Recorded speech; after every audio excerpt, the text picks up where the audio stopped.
Good morning everyone. Welcome to PW only IAS.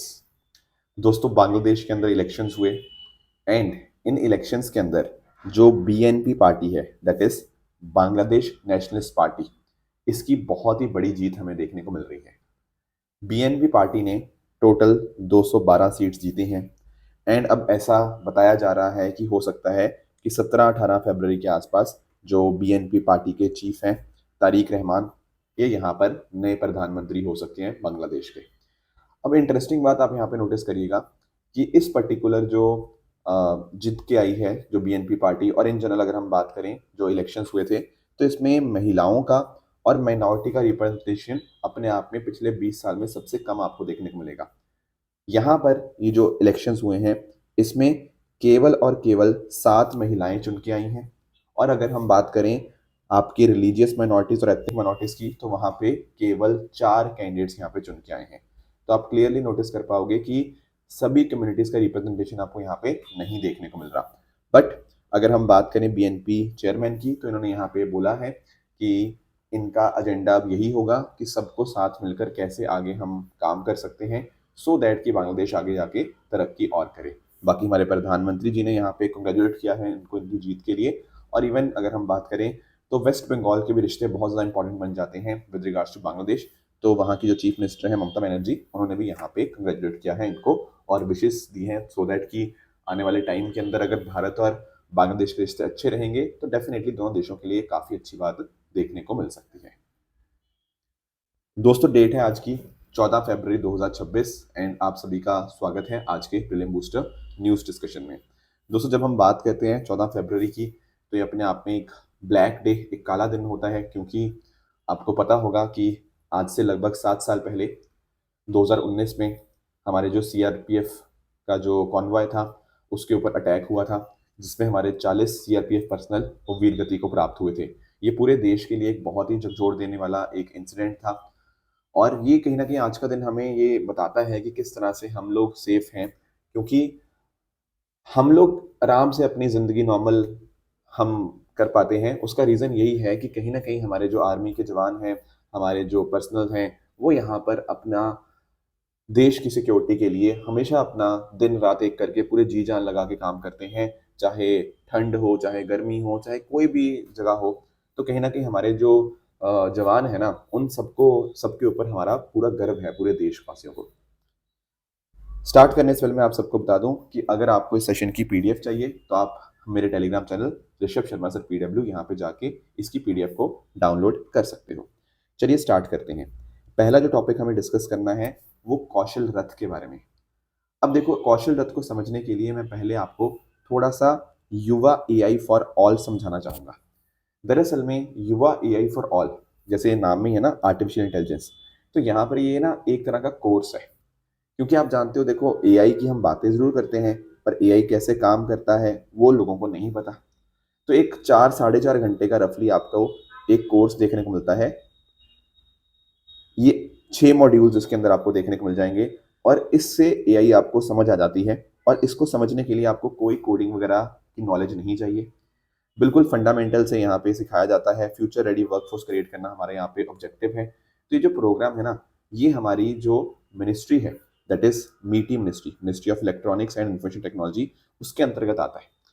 तो उसने यहाँ पर ये जो पर्टिकुलर प्रोग्राम है बनाया है in partner with future skills prime, जो हमारा आई गॉट कर्मयोगी प्लेटफॉर्म है, कोर्सेरा हो गया, टीसीएस हो गया, इन सब ने यहाँ पे मदद करी है। पर हम चाहते हैं कि देखो ये गांव-गांव तक पहुंचे, हर जगह ये पहुंचे, और उसी लिए यहाँ पर हमारे minister of electronics and information technology के द्वारा कौशल रथ लॉन्च किया गया है। ये कौशल रथ क्या होगा?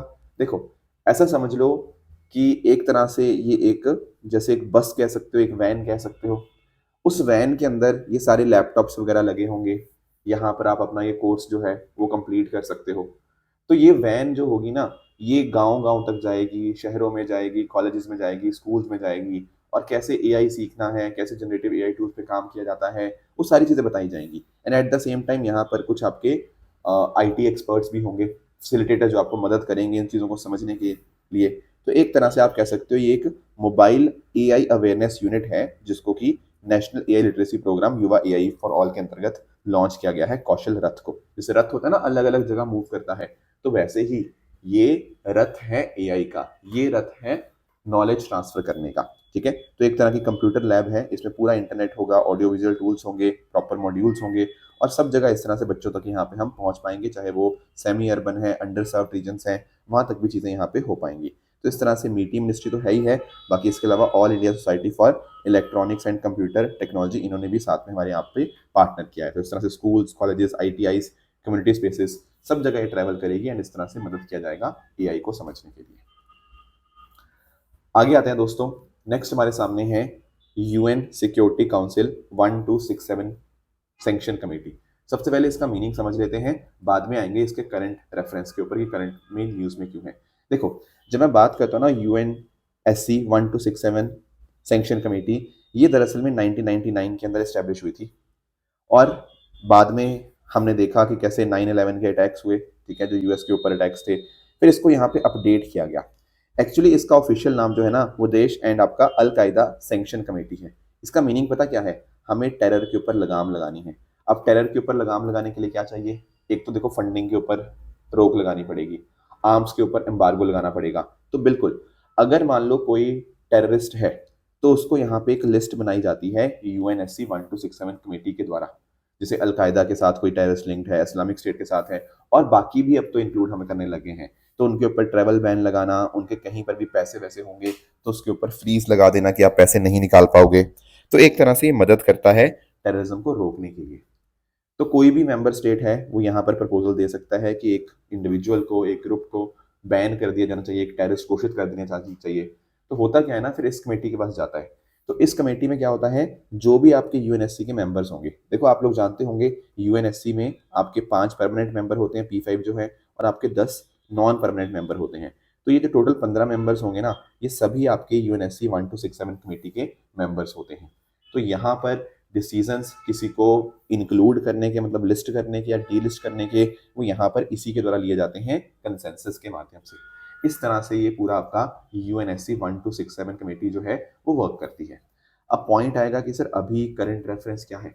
देखो, आप लोग जानते हैं पिछले साल 9 नवंबर के दिन जो रेड फोर्ट के ऊपर आपका जो एक अटैक, जो ब्लास्ट आप कह सकते हो वहां पर जो हुआ था, जिसमें काफी लोगों की डेथ भी हुई थी।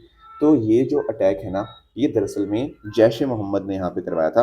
ठीक है ना, तो यहाँ पर इस UNSC 1267 कमेटी ने बोल दिया है कि पाकिस्तान बेस्ड जैश ए मोहम्मद जो है वो यहाँ पे इसके साथ लिंक था। अब साथ ही साथ अगर हम बात करेंगे तो यहाँ पर ना कमेटी ने थोड़ी चिंता जाहिर की है।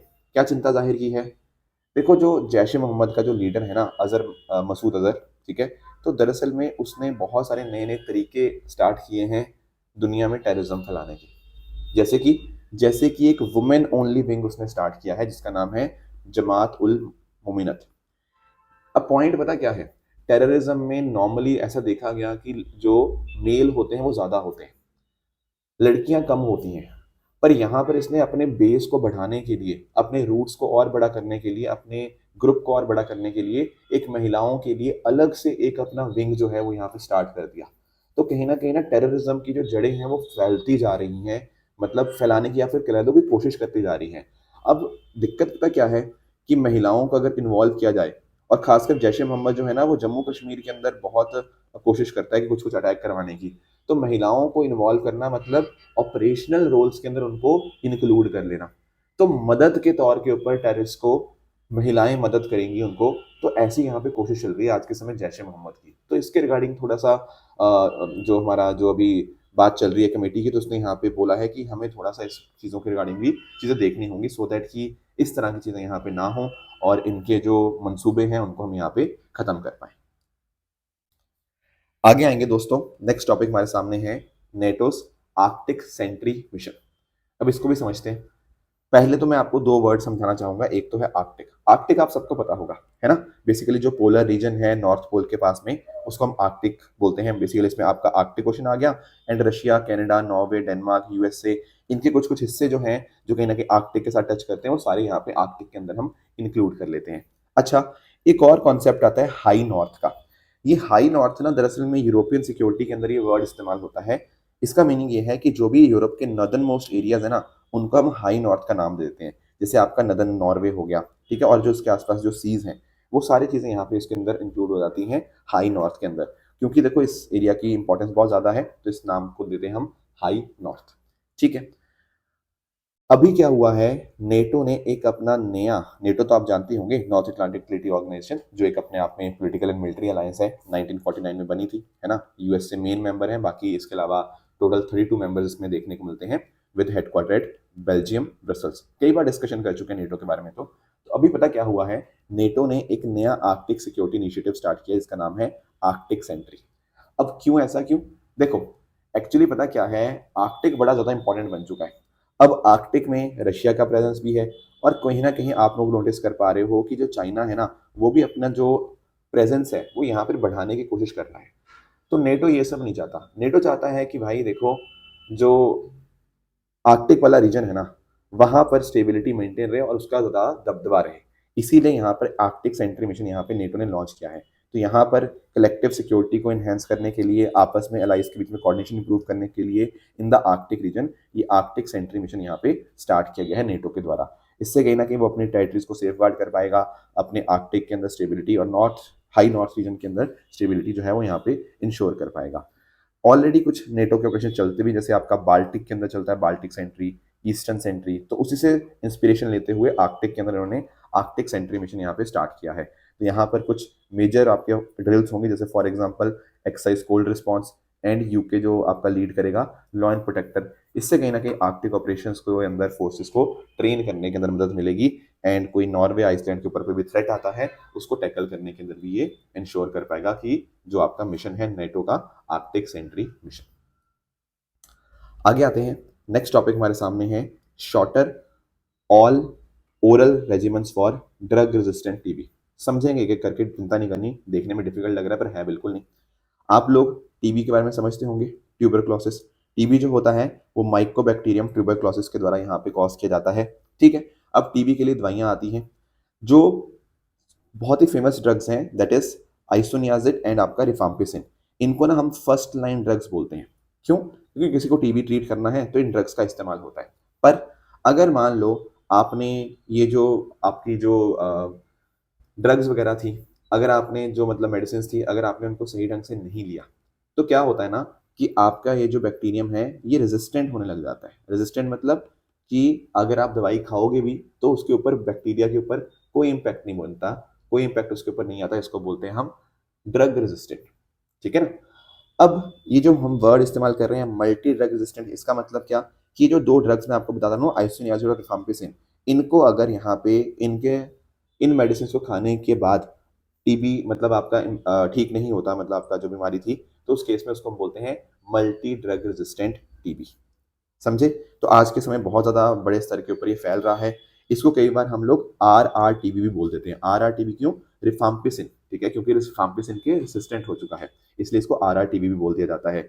अब इसको ट्रीट करना थोड़ा मुश्किल रहता है, क्योंकि इसका ट्रीटमेंट काफ़ी लंबा है, कम से कम 9 से 11 महीने तो लगते हैं, और लॉन्गर टाइम के लिए आपका 18 से 20 महीने भी यहाँ पे लग सकते हैं। ठीक है, पर अब हमने एक इसका सोल्यूशन सामने यहाँ पे आया है। तो यहाँ पे दो आपके सामने आपको सॉल्यूशंस देखने को मिलेंगे, एक है बीपीएल, एक है बीपीएलएम। क्या मीनिंग हुआ बीपीएल का? बेडाकुलिन, पेटिमोनेट और आपका लाइनोसोलेट, और एक है एम साथ में, दैट इज मॉक्सीफ्लॉक्सासिन। ठीक है, तो ये जो हमारे सामने दो सॉल्यूशंस आए हैं, ये अपने आप में कम समय के हैं। कम समय के मतलब ये अपने आप में शॉर्टर हैं। शॉर्टर क्यों? क्योंकि ये 6 महीने ही है। मैंने बताया था ना, नॉर्मली क्या होता है 9 से 11 महीने, या इवन लंबे टाइम के लिए 18 से 20 महीने भी हो सकते हैं, पर ये अपने आप में 6 महीने का टाइम पीरियड है। दूसरी बात है, ये ओरल है। ओरल मतलब यहाँ पे कोई इंजेक्शन नहीं लगाना, आपको सीधा मेडिसिन यहाँ पे खानी है, यहाँ पे कोई इंजेक्शन वजेक्शन की बात नहीं है। तो कहीं ना कहीं ये जो 6 महीने वाले ओरल रेजिमेंट्स जो हैं वो अपने आप में काफी कॉस्ट इफेक्टिव आपको देखने को मिलेंगे, कम टाइम चलेगा। तो इससे कहीं ना कहीं भारत को फायदा होगा अपने टीबी के पेशेंट्स को यहाँ पे ट्रीट करने के अंदर। अब देखो यार, इंटरेस्टिंग बात पता क्या है, मैं आपको एक चीज बताता हूँ। जो हम बात करते हैं ना यूएन की, तो यूएन ने दरअसल में जो गोल लिया था वो था 2030, कि 2030 तक हमें दुनिया भर से टीबी खत्म करना है। भारत ने थोड़ा एम्बिशियस था, हमने सोचा कि नहीं नहीं, हम इससे 5 साल पहले ही, यानी कि 2025 में टीबी को खत्म कर देंगे।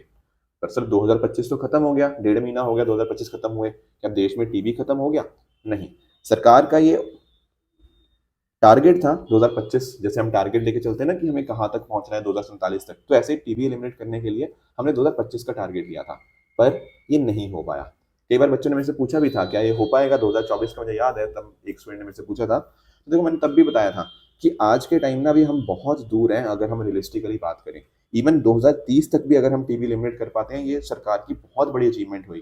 क्योंकि अगर हम बात करें ना, आज के समय दुनिया में 25% जो टीबी के केसेस हैं वो भारत से ही आते हैं। इनफैक्ट इसी साल 2025 का है, सरकार का खुद का डेटा ये बोलता है कि नोटिफाइबल डिजीज है ना टीबी, नोटिफाइबल मतलब अगर कोई टीबी का केस आता है तो सरकार को इन्फॉर्म करना जरूरी होता है। तो टीबी नोटिफाइबल डिजीज है, सरकार का इसका आंकड़ा रहता है।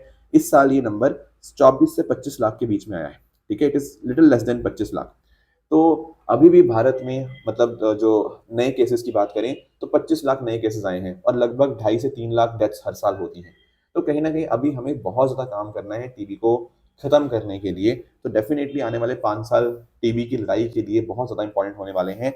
एंड ये जो शॉर्टर ऑल ओरल रेजिमेन है ड्रग रेजिस्टेंट टीबी के लिए, आई थिंक ये काफ़ी ज़्यादा इफेक्टिव हो सकता है अगर इसको सही ढंग से यहाँ पे इस्तेमाल किया जाए। तो यहाँ पर आईसीएमआर और आपका national institute for research in tuberculosis, इसकी स्टडी ने ये बात बताई है कि इसके आउटकम्स जो हैं वो काफ़ी अच्छे हमें देखने को मिल रहे हैं। अगला टॉपिक जो हमें डिस्कस करना है वो है महर्षि दयानंद सरस्वती जी के बारे में। दोस्तों इनका जो बर्थ एनिवर्सरी थी तो उस मौके के ऊपर यहाँ पर ट्रिब्यूट पे करिए इनको। अब आप लोग जानते होंगे इनको सबसे फेमस इनका जो बात इन्होंने कही वो था बैक टू द वेदास। तो कहीं ना कहीं यहाँ पे इन्होंने हिंदुइज्म को प्यूरिफाई करने की कोशिश करी। जो हिंदुइज्म के अंदर एक तरह से बहुत सारे सुपरस्टिशंस आ चुके थे, उनको खत्म करने के अंदर इनका बहुत बड़ा इंपॉर्टेंट रोल रहा। थोड़ा इनके बारे में जान लेते हैं। इनका जन्म हुआ था मूल शंकर के नाम से, ठीक है। तो टंकारा गुजरात के अंदर इनका जन्म हुआ था और इन्होंने ही आर्य समाज की स्थापना करी थी। अब आप नोटिस कर पाओगे कि जो मूर्ति पूजा होती थी इन्होंने उसको क्वेश्चन किया एंड अपने घर को छोड़ा 22 साल की उम्र में और स्वामी विरजानंद जी के अंतर्गत इन्होंने पढ़ाई करी और उन्होंने ही इनको वेद के बारे में जानकारी दी। तो वैदिक फिलोसफी इनकी वहीं से यहाँ पे बनती है और इसीलिए इन्होंने बैक टू द वेदास का यहाँ पे जो फेमस स्लोगन है वो यहाँ पर दिया। अब इन्होंने मोनोथिज्म के ऊपर एम्फेसाइज किया। मोनोथिज्म मतलब कि जिसका विश्वास होता है कि एक ही भगवान है। Plus at the same time उन्होंने बात करी कि स्क्रिप्चर्स जो भी हमने हमारी बुक्स वगैरह लिखी हुई हैं उनको हम यहाँ पर सुपरस्टिशंस की तरह नहीं बल्कि उनका रैशनल इंटरप्रिटेशन हम यहाँ पे करेंगे। जो मूर्ति पूजा होती है उसको यहाँ पे इन्होंने हटाया एंड अगर हम बात करें सेल्फ रूल की यहाँ पे इन्होंने बात करी। फिर 1875 में आर्य समाज की स्थापना होती है हिंदुज्म को प्यूरिफाई करने के लिए। सोशल इक्वालिटी के ऊपर इन्होंने फोकस किया। देखो इन्होंने ना यहाँ पे बात करी कि इन्होंने बोला कि वर्ण सिस्टम जो है ना वो आपका जन्म के ऊपर नहीं होना चाहिए, ये होना चाहिए ऑक्यूपेशन और मेरिट के ऊपर। ठीक है ना, ऐसा नहीं कि मतलब कोई ब्राह्मण है कोई क्षत्रिय है, जन्म के ऊपर नहीं, यहाँ पे होना चाहिए on the basis of the occupation and merit. महिलाओं की एजुकेशन की इन्होंने बात करी, चाइल्ड मैरिज को अपोज किया, सती को इन्होंने यहाँ पे अपोज किया। इनका इंपॉर्टेंट वर्क है सत्यार्थ प्रकाश, ठीक है, उसके अंदर इन्होंने यहाँ पे वैदिक टीचिंग्स की बात करी। अब इनकी जो डेथ हुई वो 1883 के अंदर अजमेर राजस्थान के अंदर हुई एंड इनका जो दयानंद एंग्लो वैदिक मूवमेंट था वो 1886 डेथ के बाद जो है वो स्टार्ट हुआ एंड वहां पर इनका जो विजन था वो देश भर के अंदर यहाँ पे लेकर जाया गया। एंड इस तरह से आप नोटिस कर पाओगे कि जो डीएवी कॉलेज मैनेजिंग कमेटी है ना वो यहाँ पर देश भर के अंदर 900 से भी ज्यादा एजुकेशन इंस्टीट्यूशंस है उनको यहाँ पे रन करती है, इवन इंडिया में ही नहीं इंटरनेशनली। पर देखो कुछ थोड़े लोग ना मतलब दयानंद सरस्वती जी का क्रिटिसिज्म भी करते हैं, क्योंकि मैं आपको एक्सप्लेन करता हूँ कि एक दो जगह पे थोड़े से इनके जो डिसीजंस रहे थोड़े कॉन्ट्रोवर्शियल रहे। जैसे मैं आपको एग्जांपल देता हूँ, इन्होंने शुद्धि मूवमेंट स्टार्ट की थी। शुद्धि मूवमेंट क्या था? शुद्धि मूवमेंट था कि जो लोग कहीं ना कहीं और दूसरे धर्मों में हैं उनको वापस हिंदुइज्म में लेके आना। अब काफी सारे लोगों ने इनको बिल्कुल सराहा कि यार ये तो बहुत इंपॉर्टेंट सोशल रिफॉर्म है, पर काफी सारे लोगों ने कहा कि आप पता क्या कर रहे हो, आप धर्मों को यहाँ पे लड़ा रहे हो एक तरह से, रिकन्वर्जन जिसको मूवमेंट हम यहाँ पे बोलते हैं। फिर दूसरी बात जो थी, जो आपका जो बात मैंने कही ना वर्ण सिस्टम वाली, तो इन्होंने वर्ण सिस्टम, मैंने आपको बताया कि इन्होंने बात करी कि वर्ण सिस्टम होना चाहिए on the basis of occupation and merit. तो कई लोगों ने कहा कि भाई आप इसको खत्म करने की कोशिश नहीं कर रहे, बल्कि ऐसे तो कास्ट जो है वो और ज्यादा यहाँ पे हो जाएगी। तो ऐसे कुछ लोगों ने इनको यहाँ पे अपोज भी किया। एंड इनफैक्ट इनकी जो वर्क है ना सत्यार्थ प्रकाश, इसके अंदर इन्होंने कुछ और धर्मों की जैसे इस्लाम, क्रिश्चियनिटी, सिखिज्म, जैनिज्म, बुद्धिज्म, उनको यहाँ पे क्रिटिसाइज किया है। इन्होंने हिंदुइज्म की तारीफ करी है और उनको धर्मों को क्रिटिसाइज किया है अपनी वर्क के अंदर। तो काफी सारे लोगों ने इनकी बातों से अग्री किया, पर कुछ लोगों ने इनकी कुछ कुछ बातों के साथ उतना अग्री नहीं किया। तो जब भी आप हिस्ट्री पढ़ते हो ना, तो you must have read about these things also, शुद्धि मूवमेंट के बारे में आपने पढ़ा होगा। तो ये कुछ बातें थी जो यहाँ पे हमें महर्षि दयानंद सरस्वती जी के बारे में आपको पता होनी चाहिए थी। अब बात आते हैं अपने क्वेश्चंस की तरफ। आज का आपका पहला क्वेश्चन है रिगार्डिंग फिस्कल स्टिमुलस पैकेज। इसको ट्राई करिएगा, कमेंट में बताना इसका आंसर क्या होगा। एंड दूसरा क्वेश्चन है आपके सामने यहाँ पे फिस्कल डेफिसिट के रिगार्डिंग ही है, इसका आंसर भी आप मुझे कमेंट में बता सकते हो। कल मैंने आपको कुछ होमवर्क दिया था। पहला था कि भाई बजट बनाता कौन है? क्या डिपार्टमेंट ऑफ रेवेन्यू बनाता है? अरे नहीं भाई, department of economic affairs. Even department of economic affairs के अंदर जो बजट डिवीजन है ना, under the ministry of finance, तो budget division under department of economic affairs under ministry of finance, वो यहाँ पे जिम्मेदार है, ना कि डिपार्टमेंट ऑफ रेवेन्यू। तो पहला स्टेटमेंट आपका यहाँ पे गलत हो जाएगा। सेकंड कह रहा है कि भाई कंसोलिडेटेड फंड ऑफ इंडिया से अगर हमें कोई पैसा विड्रॉ करना है तो वहां पर पार्लियामेंट का ऑथराइजेशन चाहिए। बिल्कुल ठीक बात है, इसमें तो बिल्कुल डाउट की बात ही नहीं है। आपने आर्टिकल 266 पढ़ा होगा, बिल्कुल एग्जैक्ट यही बात बोलता है, तो सेकंड इज राइट। तीसरा कह रहा है कि जो भी पब्लिक अकाउंट से आपकी डिस्बर्समेंट होंगी उसके लिए ऑथराइजेशन चाहिए पार्लियामेंट की। देखो, जो पब्लिक अकाउंट होता है ना, वो आपके एग्जीक्यूटिव एक्शन से यहाँ पे ऑपरेट करता है। जैसे आपका सुकन्या समृद्धि योजना हो गया या सरकार की इस तरह से जो अलग अलग स्कीम चलती हैं, तो उनके लिए पार्लियामेंट ऑथराइजेशन या अप्रोप्रिएशन यहाँ पे नहीं चाहिए होती। तो थर्ड इज रॉन्ग है। तो सही क्या बना? सही बना option number C, 2 only is the correct answer. एक मैंने आपको और होमवर्क दिया था, वो था विद रिगार्ड्स टू कि कैपिटल बजट के अंदर सरकार की क्या क्या चीजें इंक्लूड होती हैं। अब आप लोगों को पता होगा कैपिटल बजट के अंदर कैपिटल रिसीट्स आएंगी और आपका आएगा कैपिटल एक्सपेंडिचर, है कि नहीं? ऐसी चीजें जो कहीं ना कहीं एसेट लायबिलिटी में कुछ चेंजेस लाती हैं। पहला स्टेटमेंट कह रहा है कि जो आपने एसेट्स एक्वायर करे, अरे भाई साफ साफ है, ये कैपिटल एक्सपेंडिचर यही तो होता है। जो भी आप इंफ्रास्ट्रक्चर पे, बिल्डिंग्स पे, मशीन्स पे, इक्विपमेंट पे, रोड्स पे, हॉस्पिटल्स पे खर्चा करते हो उनको बनाने के लिए, तो ये सारा कैपिटल एक्सपेंडिचर ही आता है। दूसरा कह रहा है आपने अगर लोन लिया फॉरेन गवर्नमेंट से, देखो लोन जब आप लेते हो ये कहीं ना कहीं कैपिटल रिसीट है आपकी एक तरह से, क्योंकि जब आपने लोन लिया ये आपके लिए एक लाइबिलिटी बन जाएगी। तो जो भी आप लोन बोरिंग्स लेते हो, डिसइन्वेस्टमेंट अगर आप करते हो, ये सारी आपकी कैपिटल रिसीट के अंदर आती है। तो second is also correct and even third is also correct, ये भी आपका कैपिटल बजट के अंदर ही आएगा। इसलिए आंसर बन जाएगा option D 1, 2 and 3।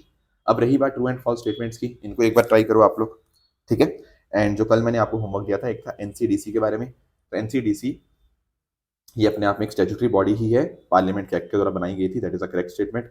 Ayushman Sahakar scheme की बात करें, बिल्कुल यहाँ पे कोऑपरेटिव की हमने इंक्लूड ज्यादा करना है हमने हेल्थ सेक्टर के अंदर, that is also right. Corruption perception index की बात करें तो वर्ल्ड बैंक नहीं बल्कि आपका जो ट्रांसपेरेंसी इंटरनेशनल है वो यहाँ पे इसको रिलीज करता है, इसीलिए ये स्टेटमेंट आपका गलत हो जाएगा। बाकी रही बात एक्सरसाइज वायु शक्ति की, तो बिल्कुल इंडियन एयरफोर्स की आपको ये कॉम्बैट एक्सरसाइज आपको देखने को मिल जाएगी, that is a correct statement. तो ये थी हमारी आज की डिस्कशन। इस तरह से आप सब लोग हार्डवर्क करते रहिए। All the very best, thank you so much.